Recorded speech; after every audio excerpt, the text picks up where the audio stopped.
बिस्मिल्लाहिर्रहमानिर्रहीम। अस्सलाम वालेकुम नाज़रीन, मैं हूं आपका होस्ट अहमद फवाद। आज तारीख है 1 अगस्त और दिन है जुम्मे का। दो तीन बड़ी इंपॉर्टेंट खबरें हैं आज की व्लॉग में आपके साथ शेयर करूंगा जी। सबसे पहली खबर तो आपको ये बताता चलूं कि आप नाज़रीन को याद होगा कि इमरान खान साहब ने जब पहली मरतबा असेंबली तोड़ी थी तो उस वक्त ये क्रिटिसिज्म इमरान खान साहब पर किया गया था कि पार्लियामेंट के अंदर रहकर आपको जो मुकाबला है, जो लड़ाई है, जो मजम्मत है वो करनी चाहिए थी। पार्लियामेंट से रिज़ाइन देना और पार्लियामेंट से बाहर निकलना कोई हल नहीं है। बहरहाल जी, इमरान खान साहब का उस वक्त का वो जो फैसला था जिस पर क्रिटिसिज्म हुआ था, आज वो फैसला बिल्कुल दुरुस्त नज़र आ रहा है। क्यों?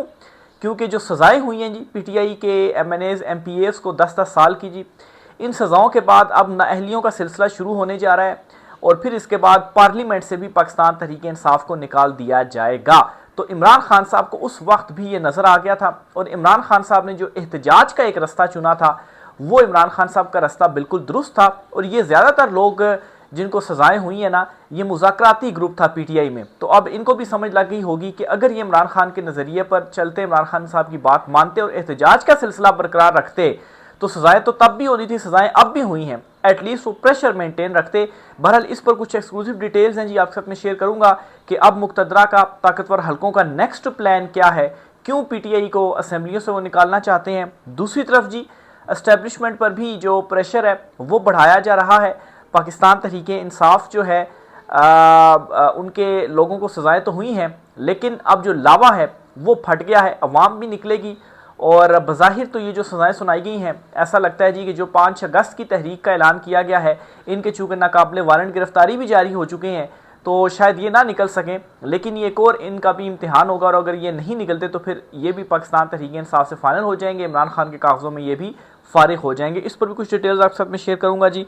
और आखिर में आपको बताऊँगा जी कि अमरीका ने, वो कहते हैं ना कि सज्जी दिखाकर खबी मारना, वो काम कर दिया है। 19% टैरिफ लगा दिया है और फिर उसके बाद जो एक ट्वीट की थी ट्रंप ने जिसमें कहा था जी कि पाकिस्तान में कोई शायद तेल निकल आया और वो भारत को तेल बेचेगा, तो पाकिस्तान को ही नहीं पता था कि वाकई कोई जो तेल है वो निकल आया। इस पर कोई ख़बर भी यहाँ से सामने नहीं आई जी कि कहाँ से जो तेल है वो निकल आया है।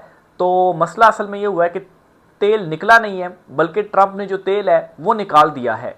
तो आलमी तौर पर भी जो प्रेशर है जी इस चुंतखिब रजीम के ऊपर बढ़ता जा रहा है और दूसरी तरफ इमरान खान साहब जो हैं वो भी किसी किस्म की डील देने को तैयार नहीं है। इस पर भी कुछ तफसीलात हैं, वो भी आपके साथ में शेयर करूंगा।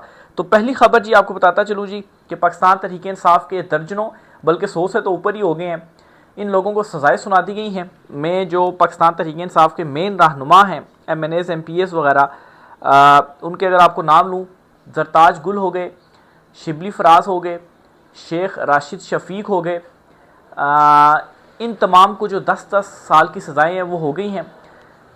सेंटर शिबली फराज किसी भी एहतजाज में आपको वो लीड करते हुए नज़र आए हैं? नहीं, वो बल्कि छुप कर ही बैठे रहे हैं। और ये उस ग्रुप से बज़ाहिर महसूस होता था जी ये हैं कि जो मुज़ाकरात का हामी था और वो ये सड़कों का रास्ता इख्तियार नहीं करना चाहता था और ना ही उन्होंने जो है वो किया है। लेकिन एट द एंड जो सज़ाएँ जी वो अब भी इनको हुई हैं। मजम्मत करते तो तब भी लोगों को हुई है, 9 में कई लोगों को हुई है जी, 10-10 साल की हुई हैं, तो उनको भी हुई हैं, आपको भी हो गई हैं। लेकिन अब मसला ये आ गया है कि आपके उस बयानिए को भी शिकस्त हो गई है जो आप इमरान खान के सामने रखते थे जी कि नहीं हम तो पार्लियामेंट में रहकर फाइट करें। क्योंकि अब ये जिन लोगों को सज़ाएँ हुई हैं ना, नेक्स्ट फेज़ में इलेक्शन कमीशन ऑफ पाकिस्तान से इनकी जो नाअहलियों का सिलसिला है वो शुरू हो जाएगा और नोटिफिकेशन जारी होंगे और फिर उसके बाद इनकी जगह पर नए जो लोग हैं वो आ जाएंगे। और फॉर्म 47 के तो अब तो ये माहिर हो चुके हैं, तो फॉर्म 47 के ज़रिए नून लीग के ही या अपने ही जो बंदे हैं वो मुंतखब करवा कर तो असेंबलियों के अंदर जो है वो भेज दिए जाएंगे और पाकिस्तान तहरीक इंसाफ को यूँ असेंबलियों से भी निकाल दिया जाएगा। तो बहरहाल जी, इसकी जो रीज़न है वो ये है कि किसी किस्म की भी मजम्मत करने की जो इजाज़त है वो नहीं दी जा रही पाकिस्तान तहरीक इंसाफ को। 5 अगस्त की जो तहरीक है, ये जो मजम्मत नहीं करने दी जा रही, जो सज़ाएं सुनाई गई हैं, ये अस खुद सबूत है जी कि किस कदर खौफज़दा हैं जी 5 अगस्त की इमरान खान साहब की तहरीक से। और कोई इनके पास ऑप्शन ही नहीं है माँ सवाए इसके कि लंबी लंबी सज़ाएँ जो है वो इनको सुना दी जाएँ लोगों को, और इवन के जो खाली एहतजाज के लिए निकले भी हैं उनको भी सज़ाएँ सुना दी जाएँ, ताकि जो पिछले हैं उनके ऊपर ये खौफ जो है वो डाल दिया जाए कि आप लोगों ने नहीं निकलना तो आपको भी जो सज़ाएं वो होंगी। लेकिन मेरे ख्याल से पीटीआई ने जहाँ पर ये उनके सैकड़ों लोगों को सज़ाएं हो गई हैं, तो कुछ सैकड़ों लोग और भी जो है वो निकालेंगे पाकिस्तान तहरीक इंसाफ, और लोग जो है वो निकलेंगे, और ख़ास तौर पर केपी में तो लाजमी लोग निकलेंगे, क्योंकि जो केपी में इस वक्त सूरत हाल बन चुकी है ना, वहाँ पर जो ऑपरेशन है वो भी शुरू हो चुका है। और मुनीब फ़ारूक की एक वो मैं देख रहा था, सोशल मीडिया के ऊपर ही वायरल थी, उनकी वीडियो तो मैंने नहीं देखी, लेकिन उनसे मंसूब था वो कि केपी में जो ऑपरेशन है वो होना चाहिए, तो वो उसके जो है वो हामी हैं। और दूसरी तरफ केपी वाले जो हैं अवाम ख़ास तौर पर हामी नहीं है। अली अमीन गंडापुर भी इधर उधर की जो स्टेटमेंट्स हैं वो देते हैं, और उनकी दो तरफा की स्टेटमेंट ने ये तो साबित कर दिया जी कि वो सबसे ज़्यादा सूटेबल पर्सन है इस वक्त एस्टेब्लिशमेंट के लिए केपी में। तो केपी की हुकूमत की जो तब्दीली है वो भी आप समझेंगे फ़िलहाल तो नहीं होगी। हाँ, मज़ीद सीटें कम करके ये कि मज़ीद दबाव में जो है वो अली अमीन गंडापुर को ज़रूर रखा जाएगा। तो बहरहाल जी, अली अमीन गंडापुर सिर्फ़ और सिर्फ बातें अगर उन्होंने कुछ की भी हैं तो सिर्फ़ और सिर्फ बातों की हद तक ही उनकी चीज़ें हैं, बाकी ग्राउंड के ऊपर कोई भी उनके अहकामात ऐसे नहीं है जिसकी वजह से ऑपरेशन रोकने के हवाले से कोई जो कहा हो जी कि कोई एफर्ट्स जो है वो नज़र आ रही हों। तो एक तो जी केपी में ये सूरत हाल है, तो वहाँ से तो लोग ज़रूर निकलेंगे, पंजाब से भी, क्योंकि जितनी बेरोज़गारी, जितनी महंगाई इस वक्त चल रही है ना, तो यहाँ से भी जो लोग हैं वो निकलना शुरू हो जाएंगे। तो देखें जी, अब 5 तारीख जो इमरान खान साहब ने तहरीक का ऐलान किया हुआ है, इसको किस तरह से इमरान खान साहब जो है वो कामयाब बनाते हैं।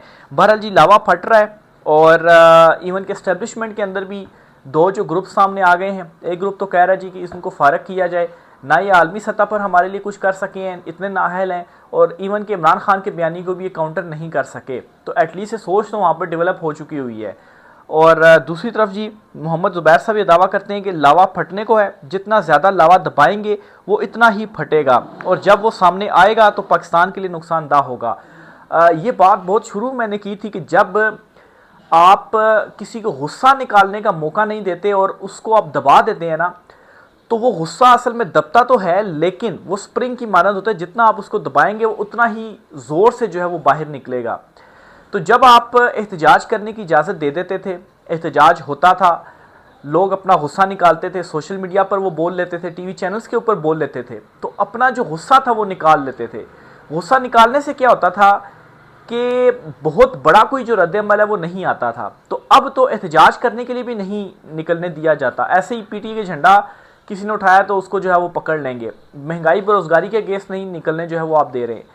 तो जब आप नहीं निकलने देंगे तो लावा ये जो दबा रहे हैं ना, ये मज़ीद जो है वो दबते, जितना दबाएंगे उतना ही ज़्यादा ये फटेगा लावा, उतने ही प्रेशर से ये जो लावा है वो फटेगा और सबको बहाकर जो है वो ले जाएगा। तो अब वो जो स्टेज है वो बहुत करीब पहुंच गई है, और मोहम्मद ज़ुबैर जो है वो इसी की तरफ इशारा जो है वो कर रहे हैं कि लावा आलमोस्ट फटने को है। और इस वक्त सूरत हाल ये है कि ग्राउंड के ऊपर तो सपोर्ट है ही नहीं अवाम की, आलमी सतह पर भी जो सपोर्ट है वो नहीं मिल पा रही। अब ज़रा ट्रंप की डील की तरफ मैं आता हूँ। बड़े शादियाने बजाए जा रहे थे, मुलाकातें भी जो है वो चल रही थी। ट्रंप ने जी 19% जो टैरिफ है वो आयद कर दिया है। तो 19% बहुत ज़्यादा टैरिफ है पाकिस्तान, क्योंकि पाकिस्तान अच्छी खासी चीज़ें जो है वो अमेरिका भिजवाता है अपना जो है वो मायशत जो है वो चलाने के लिए। तो 19% जो टैरिफ है, इससे क्या होगा कि आपको जब वहाँ किसी दूसरे कंट्री से, क्योंकि जो आइटम्स हम अमेरिका को बेचते हैं वो आइटम्स कोई और कंट्रीज भी बेचते हैं, तो पब्लिक को ये देखती है ना कौन सी आइटम अच्छी है और कौन सी आइटम सस्ती है। तो जब आपको टैरिफ भी अदा करना पड़ेगा तो ऑटोमेटिकली आपकी जो भी आपकी जो है वो आइटम है वो महंगी होगी। या तो आप ये करेंगे कि अपना मार्जिन बहुत ज़्यादा कम रख लेंगे और फिर उसके बाद वहाँ पर सेल करेंगे, या फिर वहाँ पर भी आप कीमतें बढ़ा देंगे। तो जाहिर सी बात है आप कंपीट किस तरीके से करेंगे। तो एक तो ये किया गया। फिर दूसरा जो ट्रंप ने ट्वीट की थी ना, असल में ट्रंप ने तेल पाकिस्तानी अवाम का ही जो है वो निकाल दिया और कुछ भी वहाँ से नहीं मिला है। अगर आप बेसिकली ये जो ट्वीट की गई थी ना, अगर ब्रॉडर टर्म में इसको सोचा जाए तो इंडिया के साथ इस वक्त मामला तय नहीं हो रहे ट्रंप अपनी मर्जी की जो एक डील है वो इंडिया से चाहता है।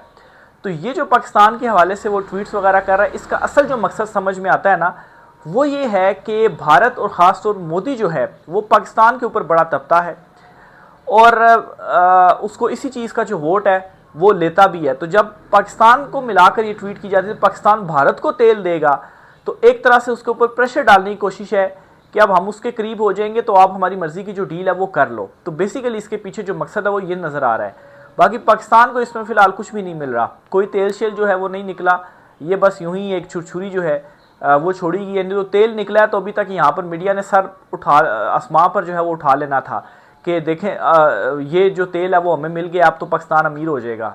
तो ट्रंप की स्ट्रीट के ऊपर कोई भी यहाँ पर जो है वो नई निशानदेही की गई जी कि ये जो तेल है वो निकला है। तो कोई ऐसे फ़िलहाल जो ज़खायर हैं जी वो दरियाफ्त नहीं हुए, ना ही इस किस्म की कोई जो खबर है जी वो सामने आई है। और ऊपर से जो है वो ये जो 19% टैरिफ आयद किया है ना, इसका मतलब ये है कि कोई जो सपोर्ट है वो भी आपको नहीं मिल रही। उल्टा ट्रंप ने क्या किया कि उनकी यहाँ पर जो कंपनीज है उनका जो टैक्स है वो उसने माफ़ करवा लिया है।